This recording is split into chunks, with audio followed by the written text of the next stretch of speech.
Allahabad high court న్యాయమూర్తిగా పనిచేసిన justice Yashwant Varma మెడపై అభిశంసన కత్తి వేలాడుతోంది. ఈ పార్లమెంటు సమావేశాల్లోనే యశ్వంత్ వర్మపై అభిశంసన తీర్మానం పెట్టేందుకు కేంద్రం సిద్ధమవుతోంది. అభిశంసన తీర్మానానికి ఏకగ్రీవంగా ఆమోదముద్ర పడేందుకు వీలుగా అన్ని ప్రధాన రాజకీయ పార్టీల నేతలతో పార్లమెంటరీ వ్యవహారాల మంత్రి కిరణ్ రిజిజు త్వరలోనే సమావేశం కానున్నారు. సుప్రీంకోర్టు ఆదేశాలతో ఏర్పాటైన 3 జడ్జిలతో కూడినటువంటి విచారణ కమిటీ కూడా జస్టిస్ యశ్వంత్ వర్మకు వ్యతిరేకంగా నివేదికను రూపొందించడంతో కేంద్రం అతనిపై అభిశంసనకు రంగం సిద్ధం చేస్తోంది. 2021 అక్టోబర్ నుంచి ఈ ఏడాది ఏప్రిల్ వరకు ఢిల్లీ హైకోర్టు న్యాయమూర్తిగా పనిచేశారు జస్టిస్ యశ్వంత్ వర్మ. అయితే ఢిల్లీలోని ఆయన అధికారిక నివాసంలో గత మార్చిలో అగ్ని ప్రమాదం జరిగింది. ఆ సమయంలో పెద్ద మొత్తంలో డబ్బు దగ్ధమైంది. దీంతో వర్మ అవినీతికి పాల్పడ్డారని విమర్శలు వెల్లువెత్తాయి. అయితే ఆ డబ్బు తనది కాదని వర్మ వాదించారు.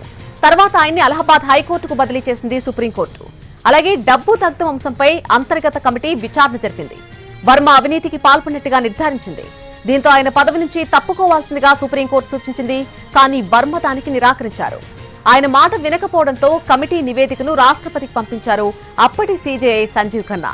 అంతేకాదు జస్టిస్ వర్మ అభిశంసనకు సిఫార్సు చేశారు. ఈ అంశాన్ని పరిశీలించిన కేంద్రం జూలైలో జరిగే పార్లమెంటు వర్షాకాల సమావేశాల్లో అభిశంసన తీర్మానం కూడా పెట్టేందుకు సిద్ధమవుతోంది.